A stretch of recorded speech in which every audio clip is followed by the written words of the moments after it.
I think God is something that's undefinable. I actually don't use the word in our work in attitudinal healing. I do in my personal life. But I think it's an experience of oneness. It's an experience of a consciousness where there's only love, a consciousness where there's no pain, no conflict, no time. Just joy, happiness, laughter, and love. And so for me, it's an experience that's indefinable. But when you experience it, you know it's beyond anything your physical senses would tell you is true. I think it's an experience of oneness. It's an experience of a consciousness where there's only love, a consciousness where there's no pain, no conflict, no time. Just joy, happiness, laughter, and love. And so for me, it's an experience that's indefinable. But when you experience it, you know it's beyond anything your physical senses would tell you is true. Well, it's a state of mind, not a place. It's a state of mind where the things are that I just described, where there's only love. It's a consciousness, it's a higher consciousness, where we're the messenger, and that which created us, which I like calling our creator, helps us deal with all the perceptions we have on a daily basis from our ego, our fearful ego. It helps us to let go of those. It's a process of letting go with what we thought was true, and when the blocks begin to disappear and forgiveness becomes your natural state, you experience moments of this, and I think as more and more experience we get, the more moments we are able to experience. But it all has to do with not only experiencing that, but it has to do with the consciousness of giving and helping others and making that as important as breathing.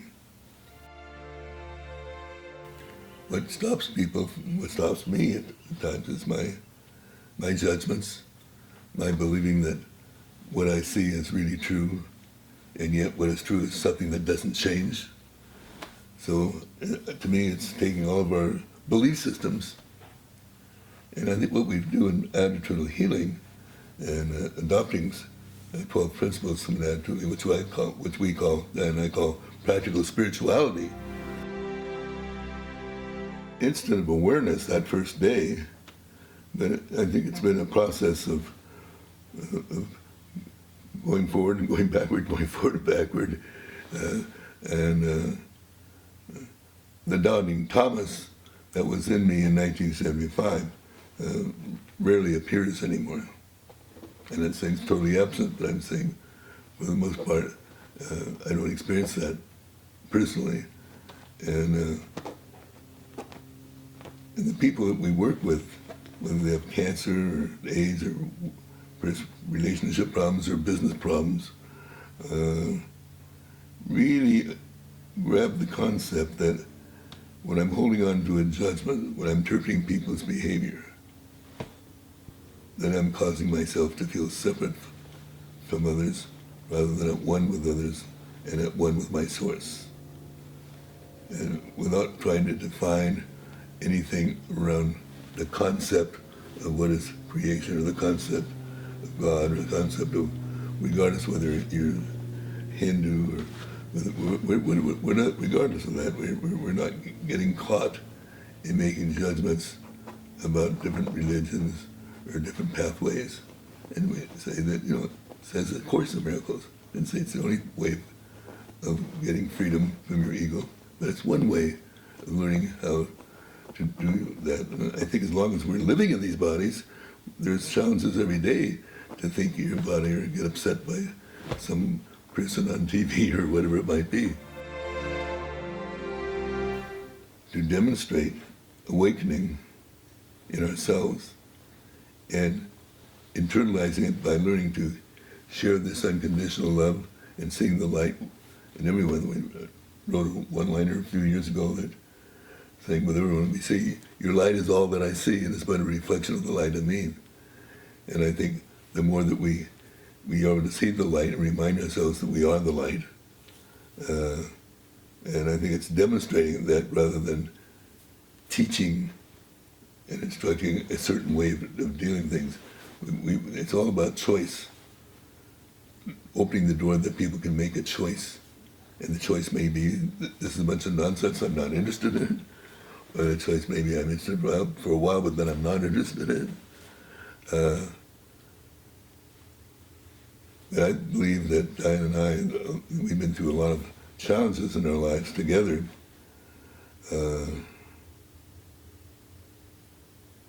That this is the happiest, most peaceful moment in our lives. All this may seem strange, because 24 hours ago, someone we were very close to, my sister-in-law, married to my older brother, died of cancer in the hospital. And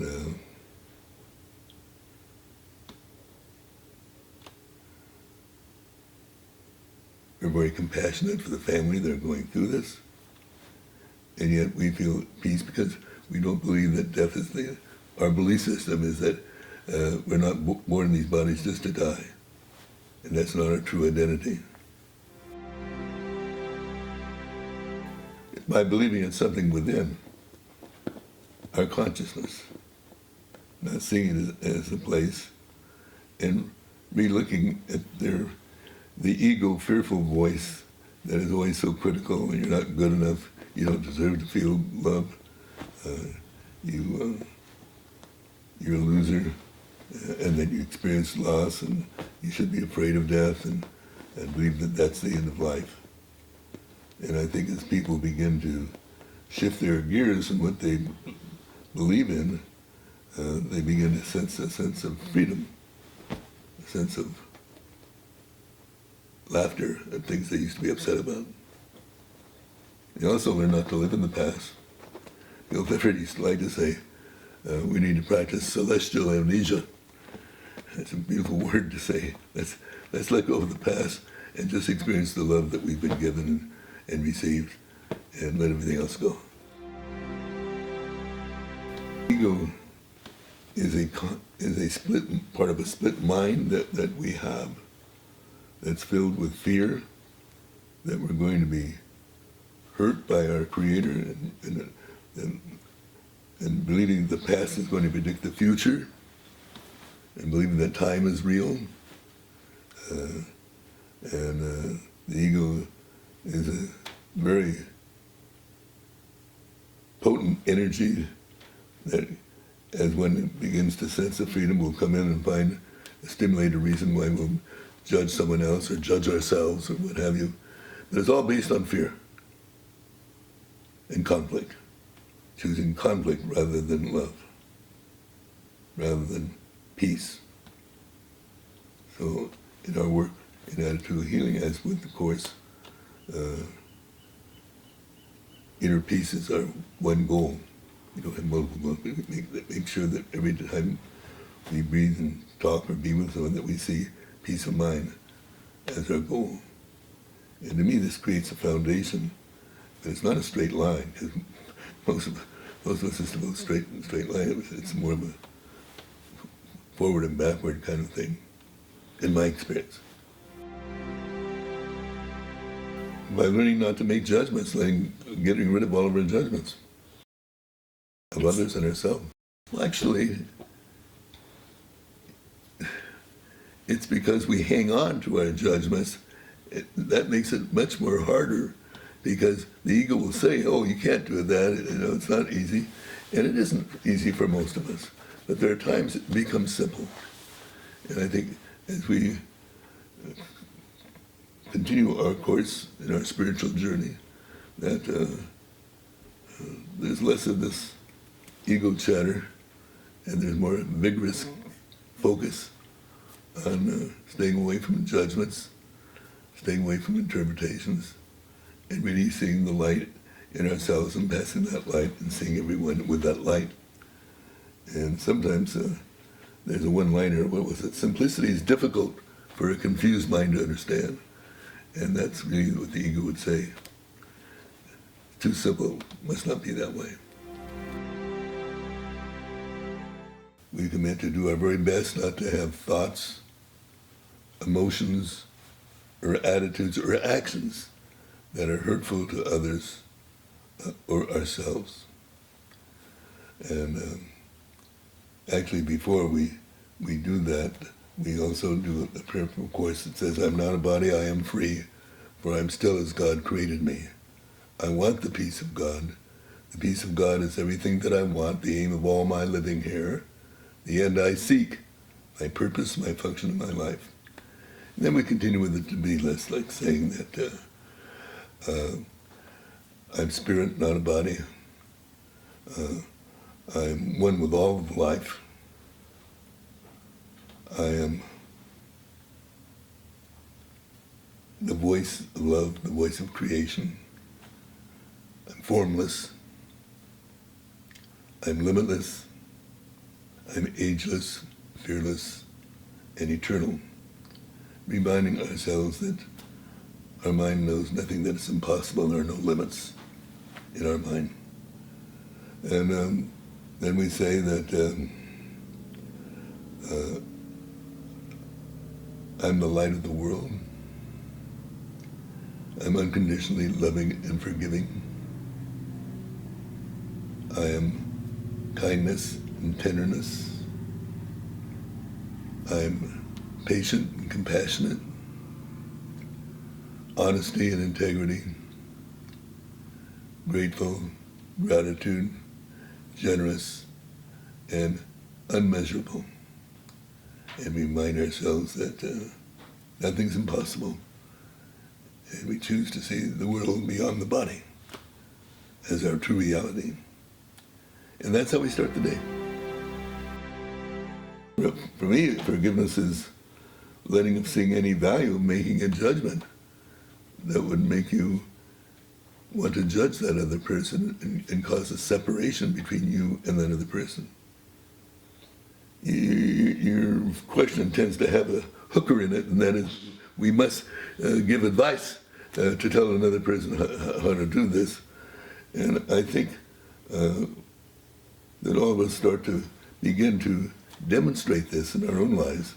And the demonstration is what's powerful, I think, for other people to witness, rather than giving advice. So we really feel that we don't know what's best for another person.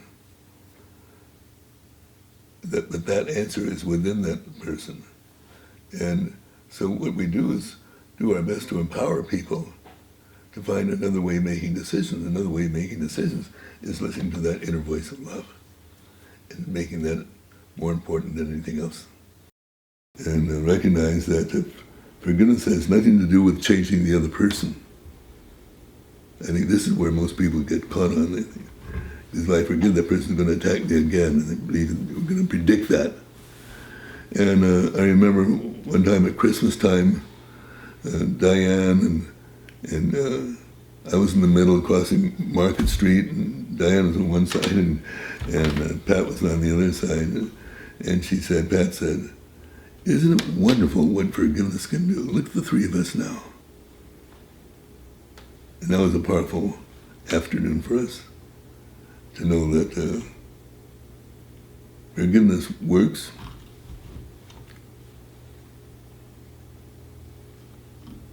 If you see no more value in hurting another person or making them suffer, if you believe that in my own defenselessness my safety lies, and the world's law says, if someone's attacking you, attack them back. So we don't believe that person's attacking us. We believe the person is fearful. And they're even giving a call of help for love. If it doesn't look like love, then we say, well, then they're giving a call of help for love. And so we can give more love to that person. We refuse to see the other person as hurting us, because that's only an ego view. Well, we've seen a number of people who've done this. Many of them are in newspapers, and they see no value hanging on to anger anymore, because the anger is always like something goes out and comes back and hits you in your heart. They see that anger is not healthy, And that letting go of the past is important. Now, I admit that it's rare that we see people doing that because we're so engrossed in our ego of that person hurt me, and I need to, and the best way of being safe is to hurt them back and withdraw my love.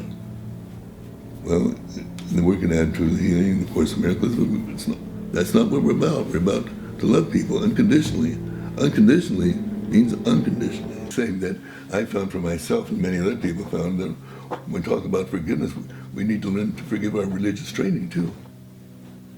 If we're going to feel free of the past, if we're going to really believe we're not part of our past. Well, we start letting go of the litmus paper is what decision you make really bringing you peace. And if it's not bringing you peace, then you might want to say, well, maybe there's another way of making decisions.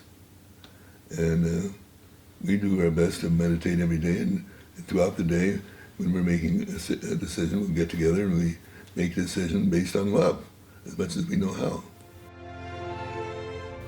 We're doing a book that we haven't finished quite yet, and it's called Holding Each Other's Hearts Gently. And so we started to do a sculpture, and so we sculpted each other's hands sort of like this, holding each other's hearts gently, as a way of reminding ourselves that part of the problem in the world today is that we don't hold each other's heart or our own hearts gently. We all need to focus on that more as far as I'm concerned. But we focus a lot on that. Gentleness is very important in our spiritual journey. My understanding of a special relationship is it's a relationship that makes it different than others and very special, a special kind of love. Whereas the Course would say the love that comes from our Creator is the same for everyone.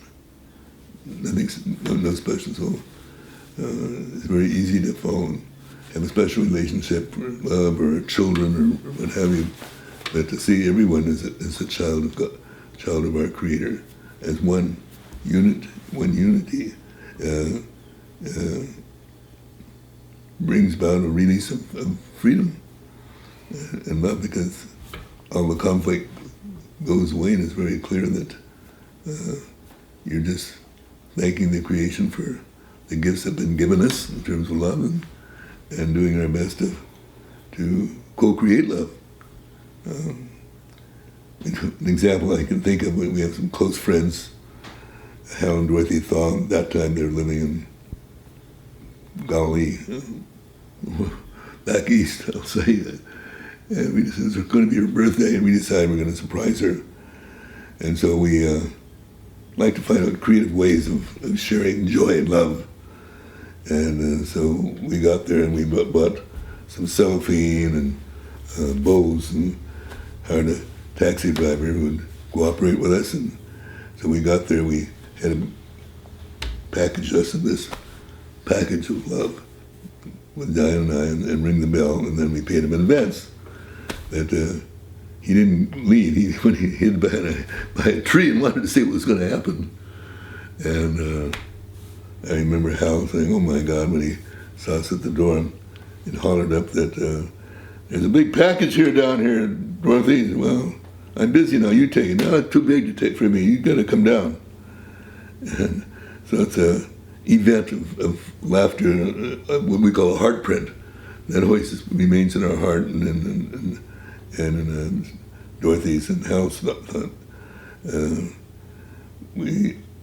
Before there was internet, I used to put hearts in letters that went out to people, not realizing what was going to happen. One time, a woman wrote back and said, my son had died in an accident 2 days before, and I put these hearts in the coffin. Another guy wrote back, my girlfriend for 2 years just broke up with me 2 days ago, and I opened up your letter on an elevator, and the hearts fell to the floor. So everyone there on the elevator was helping me get the hearts up there. And it felt so good getting the hearts and having other people see the hearts and put them back in the envelope. So we do our best to try to think of things that would bring us joy, but also bring other people joy, remembering love. I think those experiences are very important for us in our own growth, is to find out new and original ways of sharing love. We for sure don't know what's best for another person, but we do know when you're in a consciousness of love, in the higher sense of the word love, unconditional love, that you don't suffer loss, that you feel the oneness with that which we created us.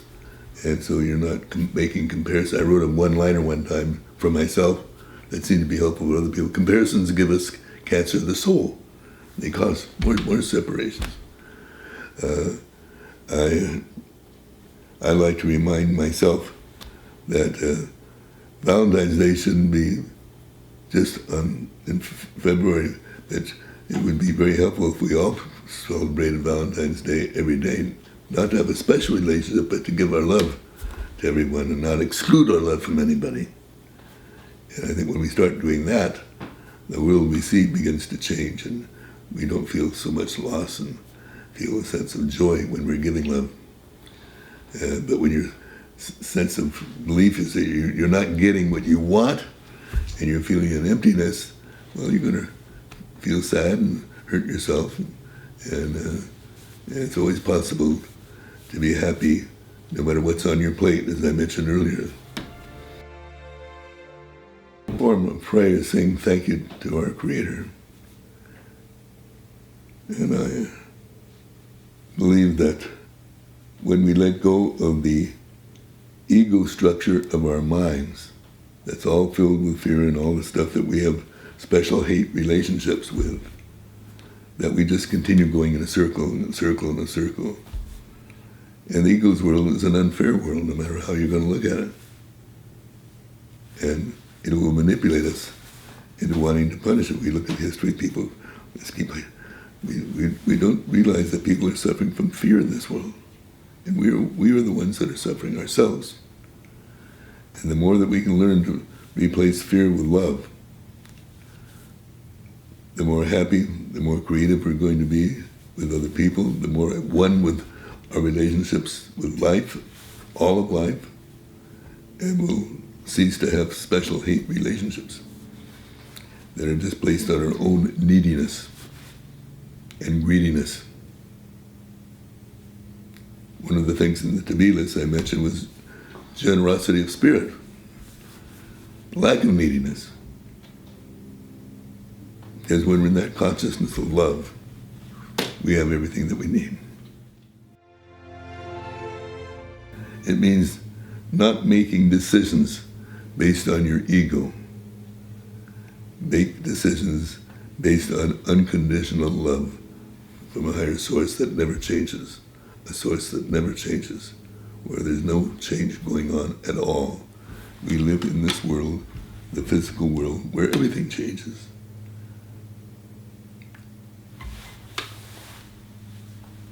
So our lesson today is to step aside and let, really, in my words, love be with you all the day.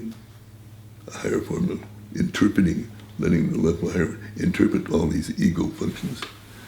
And to know that when you're living a life that's filled with unconditional love, and you're not interpreting people's behavior, and you're seeing no more value in guilt and hurting others,